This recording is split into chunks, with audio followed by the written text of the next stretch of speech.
जय हिंद फ्रेंड्स, नमस्कार। So friends, बड़ी खबर 2022 में टॉप 7 शीर्ष 7 भारतीय रक्षा परियोजनाएं। जी हां, ध्यान रखें, वर्ष 2022 रक्षा के दृष्टिकोण से एक महत्वपूर्ण वर्ष होने जा रहा है। इस वर्ष भारत कई रक्षा महत्वपूर्ण माइलस्टोन हासिल करेगा जो इसके स्वदेशी रक्षा उद्योग को मजबूत करेगा। जी हाँ, चलिए जान लेते हैं। नंबर 1 प्रोजेक्ट में INS विक्रांत की कमीशनिंग। जी हाँ, स्वदेश में विकसित aircraft carrier IAC indigenous aircraft carrier Vikrant की कमीशनिंग पूरे रक्षा क्षेत्र में शायद वर्ष 2022 की सबसे बहुप्रतीक्षित घटना है। जी हाँ, यह भारत की सबसे महत्वपूर्ण रक्षा परियोजनाओं में से एक है। 12 साल का लंबा इंतजार इस साल अगस्त में खत्म हो जाएगा, जब यह शक्तिशाली पोत को औपचारिक रूप से भारतीय नौसेना के बेड़े में शामिल किया जाएगा। जैसे इंडियन नावी भारतीय नौसेना के पास अभी only INS Vikramaditya aircraft carrier fully operational में है, एक है, और अब INS विक्रांत कमीशन होने के बाद यह एक प्रमुख कैरियर होगा। जी हाँ, और इंडियन नावी की क्षमताओं को कई गुना बढ़ा देगी। साथ साथ भारत को उन देशों के कूलिंग क्लब का भी हिस्सा बना देगी जो स्वदेशी रूप से aircraft carrier design, develop and manufacture कर सकता है। नंबर 2 प्रोजेक्ट में तेजस MK-1A फाइटर जेट का फास्ट फ्लाइट आता है। जी हाँ, भारतीय एविएशन इंडस्ट्री इसी साल एक महत्वपूर्ण उपलब्धि हासिल करेगा।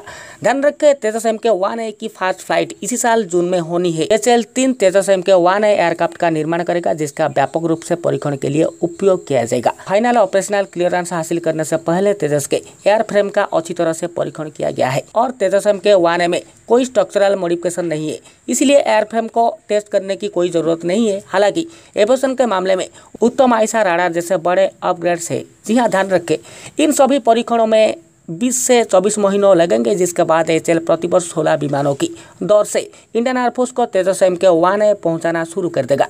अब थर्ड प्रोजेक्ट के ऊपर आते हैं, जो लाइट यूटिलिटी हेलीकॉप्टर HAL की डिलीवरी। जी हाँ, पिछले साल 2 नवंबर को डिफेंस एक्विजिशन काउंसिल ने 12 limited series production LUH light utility helicopter Indian army के लिए 6 और इंडियन एयरफोर्स के लिए 6 LUH खरीद को मंजूरी दे दी थी। ध्यान रखें, इन LUH की डिलीवरी इसी साल अगस्त में होने की संभावना है। उम्मीद है जो आने वाले दिनों में इंडियन आर्म फोर्सेस की चीता एंड चेतक हेलीकॉप्टर्स को रिप्लेस करेगा।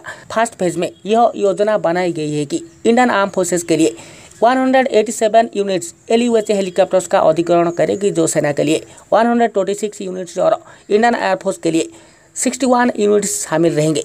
अब नंबर 4 प्रोजेक्ट के ऊपर आते हैं, जो कि बहुप्रतीक्षित LCA तेजस MK-2। जी हाँ, भारत का दूसरा स्वदेशी रूप से डेवलप मल्टी रोल फाइटर तेजस MK-2 का फर्स्ट प्रोटोटाइप 2022 मध्य तक शुरू होने वाला था। हालांकि कुछ कारण के लिए HAL द्वारा इसमें देरी होने वाला है। अगर सब कुछ ठीक ठाक रहा तो तेजस MK-2 का फर्स्ट प्रोटोटाइप इसी साल अंत तक शुरू हो जाएगा और उम्मीद है कि अगले साल इसका फर्स्ट प्रोटोटाइप हमारे सामने आ जाएगा। हालांकि तेजस MK-2 के लिए इंडियन एयरफोर्स की ओर से ऑर्डर के आकार के बारे में स्पष्ट संकेत नहीं दिया गया है, लेकिन स्क्वाड्रन की घटती ताकत और तेजस MK-1A को उड़ते हुए ताबूतों के प्रतिस्थापन के रूप में देखते हुए इंडियन एयरफोर्स को इसमें से कम 200 फाइटर जेट्स की आवश्यकता होगी। जी हाँ, अब नंबर 5 प्रोजेक्ट के ऊपर आते हैं, जो कि LCH लाइट कॉम्पैक्ट हेलीकॉप्टर की डिलीवरी। जी हाँ, ध्यान रखें, इसका लिमिटेड सीरीज प्रोडक्शन HAL ने शुरू कर दिया है। 15 ऐसे LSP LCH light compact helicopter March 2022 तक भारतीय वायुसेना और सेना को डिलीवरी किए जाएंगे। हालांकि HAL को औपचारिक रूप से आदेश नहीं मिला है, लेकिन इसे जल्दी ही सरकार से आदेश मिलने की उम्मीद है, जैसा कि इंडियन आर्म फोर्सेस कम से कम 162 units LCH light compact helicopter की खरीद में रुचि रखते हैं। अब नंबर 6 प्रोजेक्ट के ऊपर आते हैं। जी हाँ, ये INS औरिघाट है, जो कि एक सबमरीन। ध्यान रखें, ये INS औरिघाट इंडियन नावी की दूसरी nuclear powered ballistic missile submarine SSBN है, जो स्वदेशी अरिहंत क्लास के अंतर्गत आता है। जी हाँ, ध्यान रखें, मार्च 2021 में यह घोषित किया गया था कि INS औरिघाट हार्बर ट्रायल्स के दौर से गुजर रहा है और 2022 में नौसेना में शामिल होने की उम्मीद है। बड़ी बात, हालांकि कमीशन समारोह बहुत गुप्त होने जा रहा है। जी हाँ, क्योंकि सरकार परमाणु पनडुब्बियों के ठिकानों को गुप्त रखती है।